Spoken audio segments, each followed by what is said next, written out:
Hello friends, आज की इस वीडियो में हम बात करेंगे इंडियन रेलवे के बारे में। वो इंडियन रेलवे जिसका एक टाइम पे पूरे एशिया में दबदबा था और आज जिसकी हालत बहुत ही ज़्यादा खस्ती हो गई है, वो जानी जाती है अपने लॉसेस के लिए, अपनी घटिया सर्विस के लिए। तो इस वीडियो में हम जानने की कोशिश करेंगे क्या वो सारे रीज़न हैं जिसकी वजह से इंडियन रेलवे की हालत इतनी ज़्यादा ख़राब हो चुकी है और क्या क्या सुधार आगे आने वाले टाइम में किए जा सकते हैं इसकी सर्विस को और इम्प्रूव करने के लिए और इंडिया की एस्पिरेशन को पूरा करने के लिए। तो जब हम बात करते हैं इंडियन रेलवे के बारे में तो दो टाइप की तस्वीरें सामने आती हैं। सबसे पहली तस्वीर वो है जहाँ पे तेज चमचमाती हुई वंदे भारत टाइप की जो ट्रेन्स हैं वो इंडियन ट्रैक्स पे दौड़ती हुई नजर आती हैं। दूसरी तरफ वो ट्रेन्स हैं जिसके वॉशरूम में अगर आप चलेंगे तो बेहोशी से भी ज़्यादा बुरी हालत आपकी हो जाएगी और वो खचाखच भरी हुई इतनी ज़्यादा ट्रेनें हैं। सो जो पहली तस्वीर है उसको अगर हम इवेलुएट करें तो वंदे भारत टाइप की जो ट्रेनें हैं वो जस्ट 51 है और वो भी 45 ट्रैक्स पे ही दौड़ती हैं पूरे इंडिया में। और उसमें जो ट्रैवल करने वाले लोगों की संख्या है वो है 50,000 से 60,000 डेली। और दूसरी तरफ वो वाली ट्रेनें जो खचाखच भरी रहती हैं, कभी टाइम पे नहीं पहुंचती, हमेशा डिले होती रहती हैं, उसमें डेली ट्रैवल करने वालों की संख्या है बहुत ही ज़्यादा, यानी कि 2 करोड़। सबसे पहले हम इशू जानने की कोशिश करते हैं कि क्या वो सारे इशू हैं जिनकी वजह से हमारी ट्रेनें बहुत ज़्यादा लेट होती हैं। हाइजीन की कोई प्रैक्टिस नहीं है वहाँ पे, फूड जो है वो अच्छी क्वालिटी का नहीं मिल पाता।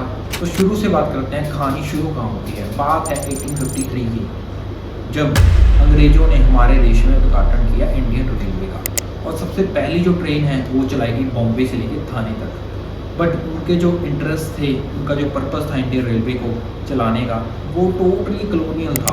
मतलब उनका मेन मकसद था अपने बेनिफिट के लिए। वो क्या करते थे, मतलब रॉ मटेरियल को इकट्ठा करने के लिए, ड्रेन ऑफ वेल्थ जो उनका पर्पस था वो पूरा टोटली कॉलोनियल था। वो यूज़ करते थे इंडियन ट्रेन्स को रॉ मटेरियल को कलेक्ट करने के लिए और उसको यूके में भेजने के लिए, और वापस यूके से जो सामान आता था उसको मतलब फिनिश्ड गुड को देश के अलग अलग हिस्सों में बांटने के लिए।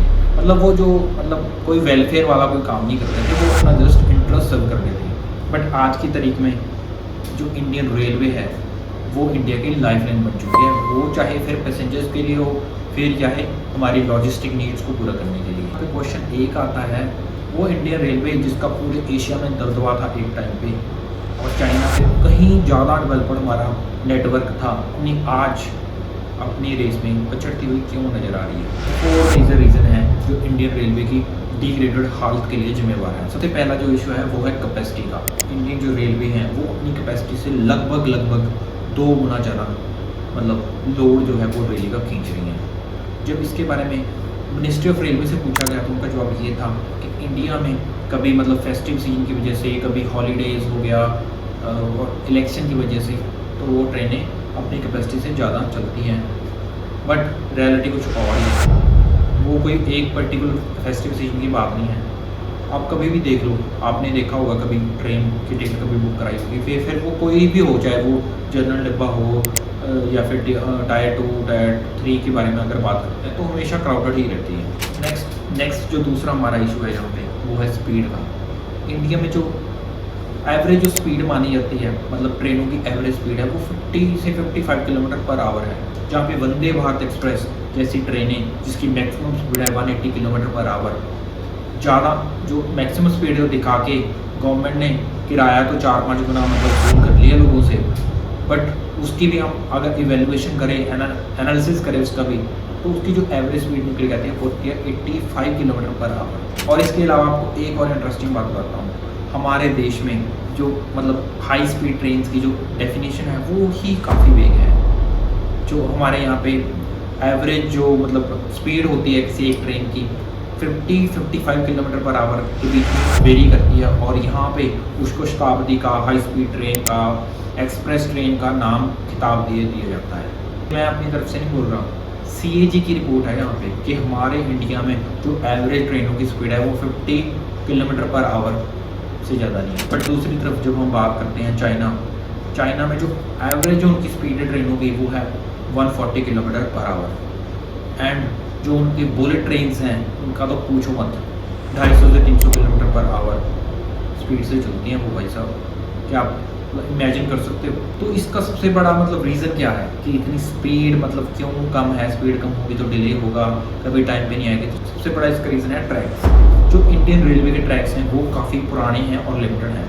जब इंडिया आज़ाद हुआ तब अंग्रेज़ों ने बिछा दिया था रेलवे ट्रैक 54,000 किलोमीटर, और आज की तारीख में जब हम मतलब आज़ादी को 75 ईयर से भी ज़्यादा टाइम हो गया और सरकार बड़े बड़े दावे करती है कि हम अमृत काल में एंटर हो गया भाई साहब, तो हाँ, आज की तारीख में हमारे देश में जो रेलवे ट्रैक की संख्या है वो है 68,000 किलोमीटर। सो क्या आप इमेजिन कर सकते हो कि 75 सालों से भी ज़्यादा का टाइम हो गया, और इन टाइम में हमारी जो सरकार है मतलब इतने रिसोर्सेज होते हुए भी जस्ट 14,000 किलोमीटर का ट्रैक बिछा पाई है। उस टाइम पे जब हम दुनिया के सबसे ज़्यादा मोस्ट पॉपुलस कंट्री का टैग हम हासिल कर चुके हैं, आज की तारीख में मतलब अगर टेक्निकल हम लैंग्वेज में बात करें तो 1600 गुना ज़्यादा जो कैपेसिटी है इंडियन रेलवे की बढ़ चुकी है, और ट्रैक्स जस्ट 14,000 किलोमीटर बढ़ा है। हालांकि जो रोड के नेटवर्क है वो काफ़ी ज़्यादा इंडिया में स्ट्रॉन्ग हो चुका है, बट जो कहीं ना कहीं जो इंडियन रेलवे के जो ट्रैक्स हैं वो पछड़ते नज़र आ रहे हैं। सो इसके जो मतलब जो सारे इश्यूज़ हैं ना वो एक दूसरे के साथ इंटरलिंक्ड है। नेटवर्क है वो 68,000 किलोमीटर का ही है, तो इसका इम्पैक्ट डायरेक्टली पड़ता है स्पीड पे और कंजेशन पे। हमारी जो सभी ट्रेनें हैं, फिर वो चाहे पैसेंजर ट्रेन हो, चाहे मालगाड़ी हो, चाहे वो शताब्दी हो, वो सभी एक ही ट्रैक पे चलते हैं, जिसकी वजह से जो लोकल ट्रेनें हैं कई बार हम देखते हैं कि एक ट्रैक यूज़ करने की वजह से बार बार, तो इसका ये रीज़न ये होता है कि जब आगे सामने से मतलब कोई दूसरी ट्रेन आ रही होती है तो एक ट्रेन को साइड में लगा देता है उसको रास्ता देने के लिए। सो इसकी वजह से स्पीड कम होती है, डिले होता है। इसके बाद जो सबसे बड़ा इशू है, तीसरा सबसे बड़ा इशू वो है सेफ्टी का and time delay. Indian government ने 2016 में खन्ना कमेटी को गठित किया था ये इवेल्यूएट करने के लिए कि सेफ्टी एंड सिक्योरिटी को कैसे इंप्रूव किया जाए इंडियन रेलवे। तो उन्होंने बताया कि 76% जो इंडियन मतलब रेल के जो एक्सीडेंट होते हैं वो होते हैं डीरेलमेंट की वजह से। जब भाई 40% आप कैपेसिटी से ज़्यादा मतलब ट्रैक्स को यूज़ करोगे कि ट्रैक पे वो सारी रेलगाड़ियाँ, चाहे वो फिर मालगाड़ी हो, चाहे पैसेंजर गाड़ी हो, सुपरफास्ट ट्रेन हो, एक ही ट्रैक पे चलेंगे, तो ये वाला जो इश्यूज़ हैं ये फेस करने दो। उसके बाद जो मेन इशू आता है वो आता है वैकेंसीज का। 3 लाख से ज़्यादा दोस्तों, 3 लाख से ज़्यादा जो इंडियन रेलवे में वैकेंसीज हैं वो खाली पड़ी हुई हैं। क्या आप इमेजिन कर सकते हो उस टाइम पे जब कोविड के बाद हमारा देश सबसे ज़्यादा अनएम्प्लॉयमेंट रेट को फेस कर रहा है और हमारे यूथ को एम्प्लॉयमेंट की इतनी ज़्यादा ज़रूरत है, उस टाइम पे 3 लाख वैकेंसीज का खाली होना यानी कि डायरेक्टली देश का नुकसान। और उसमें से भी 50% जो वैकेंसीज हैं वो सेफ्टी को लेके हैं इंडियन रेलवे में। ये तो मतलब अपने आप में ही एक कॉम्प्रोमाइज़ है सेफ्टी को लेकर। सो इसके बाद आप सोच रहे होंगे कि आज 21st सेंचुरी है जहाँ पे ऑटोमेशन का ज़माना है, तब ये डीरेलमेंट और मतलब कोलैप्स जो इंडियन रेल हो जाती हैं उसको जोड़ने के लिए कोई टेक्नोलॉजी का सहारा नहीं लिया गया दोस्तों। इंडिया रेलवे ने एक कवच सिस्टम का डेवलपमेंट की है जो है इंडियन जो है anti rail collision system. But क्या आप सोच सकते हो कि उसकी इम्प्लीमेंटेशन का क्या हाल है? जस्ट 2% जो इंडियन ट्रैक्स हैं उनमें ये कवच सिस्टम है जो वो एप्लीकेबल है। बाकी 98% जो इंडियन ट्रैक्स हैं वो उनकी सेफ्टी एंड सिक्योरिटी वो भगवान भरोसे है भाई। के बाद जो और बड़ा जो इशू है इंडियन रेलवे वो फेस कर रही है फाइनेंस का। फाइनेंशियल जो बजट एलोकेशन होती है वो प्रॉपर नहीं मिल पाती, जिसकी वजह से जो नए ट्रैक्स हैं वो बिछाने के लिए असक्षम है इंडियन रेलवे। नई आती रहती हैं बट ट्रैक्स कहीं ना कहीं काफ़ी पिछड़ रहे हैं। इसके अलावा जो सस्टेनेबिलिटी है, जो जिसको बोलते हैं इकोनॉमिक सस्टेनेबिलिटी, वो काफ़ी वीक है, जिसमें ऑपरेशनल कॉस्ट, अगर टेक्निकल टर्म में हम बात करें, ऑपरेशनल कॉस्ट जो इंडियन रेलवे का है वो है 107। यानी कि अगर इंडियन रेलवे को 100 रुपया कमाना है तो उसको 107 रुपया मतलब एक्सपेंडिचर करना पड़ेगा 100 रुपया हासिल करने के लिए। सो इसकी पूर्ति करने के लिए इंडियन रेलवे जो यूज़ करती है वो यूज़ करती है क्रॉस सब्सिडाइजेशन। इसका मतलब क्या है, हम आसान भाषा में समझते हैं। जैसे 2 टाइप की ट्रेन होती हैं, एक होती है वो मालगाड़ी वाली ट्रेन मतलब जिसको फ्रीट बोलते हैं, फ्री ट्रेन, और दूसरी होती है पैसेंजर ट्रेन। मतलब जो इंडिया में जो ट्रैक्स हैं उसकी कैपेसिटी का 35% जो हिस्सा है वो मालगाड़ियाँ यूज़ कर रही हैं, बट वो रेवेन्यू 65% जनरेट कर रही हैं। क्या आप सोच सकते हो कि वो जो 65% रेवेन्यू है वो यूज़ किया जाता है वो लॉस बेयर करने के लिए जो हमारी पैसेंजर ट्रेन लॉस फेसेस कर रही हैं। हालाँकि हम इसको गलत भी नहीं कह सकते, क्योंकि हमारे जो जो लोअर तबके के लोग हैं उनको सर्व करने के लिए जो इंडियन जो रेलवे है वो काफ़ी एक लाइफलाइन सिद्ध हुई है, तो इसको गलत भी नहीं बोल सकते। बट कहीं न कहीं अगर आप इकोनॉमिक टर्म में बात करें, सेल्फ सस्टेनेबिलिटी की बात करें, तो मालगाड़ियाँ हैं उनको इग्नोर नहीं किया जा सकता। अगर आप कंपैरिज़न करो चाइना से, बड़े-बड़े जो डेवलप्ड और नेशंस हैं, मतलब उनकी जो ट्रैवलिंग कॉस्ट है, अगर आपने रॉ मटेरियल मंगाना है एक स्थान से दूसरे स्थान तक, तो जो कंसाइनमेंट का टाइम है और पैसा है वो दोनों ज़्यादा लगते हैं हमारे देश में। डायरेक्टली और इनडायरेक्टली उसका जो इम्पैक्ट है वो इंडियन इकोनॉमी पे देखा जा सकता है। जो मैन्युफैक्चरिंग यूनिट है, जो बड़ी-बड़ी कंपनियाँ हैं, वो इसकी वजह से कॉम्पिटिटिव प्राइस पे इंडिया में अपने जो प्लांट्स हैं वो एस्टेब्लिश नहीं कर पा, जो कि देश के लिए बिल्कुल भी अच्छा नहीं है। तो उसके बाद बात आती है कि किया क्या जाए, कैसे सुधार किया जाए इंडियन रेलवे में, ताकि वो इंडिया की जो एस्पायरेशन है उन पर खड़ा होता सके। तो सबसे पहले बात आती है बेस्ट प्रैक्टिसेस की। इंडिया को सीख लेनी चाहिए चाइना जैसे देशों से, जापान जैसे देशों से, जहाँ पे मतलब उन्होंने अपने ट्रैक्स को इतना ज़्यादा मॉडिफिकेशन की, मॉडर्नाइज़ किया, टेक्नोलॉजी का यूज़ किया, ज़्यादा से ज़्यादा रेवेन्यू लीकेज को कंट्रोल करने के लिए टेक्नोलॉजी का, रिसर्च का। सो ये सारे फैक्टर्स को ध्यान में रखते हुए उनकी बेस्ट प्रैक्टिसेस को हम यूज़ कर सकते हैं। अब 2016 में इंडियन गवर्नमेंट ने मिशन रफ्तार लॉन्च किया था, जिसमें बात की गई थी डायरेक्टली इंडियन रेलवे की जो एवरेज स्पीड है उसको बढ़ाने के लिए। बट क्योंकि ये सारे जो इश्यूज़ हैं वो इंटरलिंक्ड हैं, सो कुछ ज़्यादा मतलब इसमें सुधार नहीं हुआ।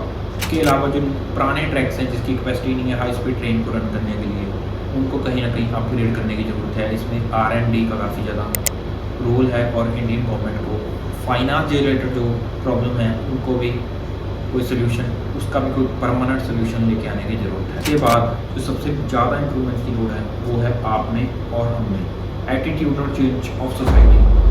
बात कड़वी है दोस्तों, बट ये सच्चाई है। इंडियन सोसाइटी ने हालांकि वर्ल्ड को बहुत कुछ दिया है, बहुत कुछ जिसका वर्ल्ड देना नहीं दे सकता, बट इंडियन सोसाइटी को भी बहुत कुछ सीखने की ज़रूरत है। आज के इस युग में जब वर्ल्ड दौड़ रहा है मशीन लर्निंग की तरफ, ऑटोमेशन की तरफ, आर्टिफिशियल इंटेलिजेंस की तरफ, और हम एक हाइजीन मेंटेन नहीं कर सकते। मतलब जब भी हम यार आम लोग हम कंप्लेंट करते रहते हैं सारा कुछ, मतलब सरकार से हम नहीं एक्सपेक्ट कर सकते, हमारा भी कुछ रोल बनता है as a citizen, Indian citizen. सीखना चाहिए जापान जैसी सिविलाइज सोसाइटी से, जहाँ पे लोग बड़े इत्मीनान से, बड़े प्यार से सड़क को पार करते हैं, और जब वो रेलवे में चढ़ते हैं एक लाइन बना लेते हैं, और कोई भी भाई साहब आपको रेलवे में मतलब उनका फ़ोन साइलेंट होता है। मतलब इतनी सिविलाइज सोसाइटी, आपका देख का मन खुश हो जाता है। तो जब हम बात करते हैं कि India is a developed nation, world power, UN में परमानेंट सीट हासिल करने की बातें करते हैं, ऑटोमेशन की बात करते हैं, आर्टिफिशियल इंटेलिजेंस की बात करते हैं, तो उस युग में हमें ज़रूरत है अपनी इंडियन रेलवे को और ज़्यादा डेवलप करने के लिए, ताकि वो इंडिया की एस्पायरेशंस को फुलफिल कर पाए। आपके क्या सुझाव हैं, कोई आपका इंडियन रेलवे को लेकर एक्सपीरियंस है, वो आप हमारे साथ शेयर कर सकते हैं। सी यू नेक्स्ट टाइम।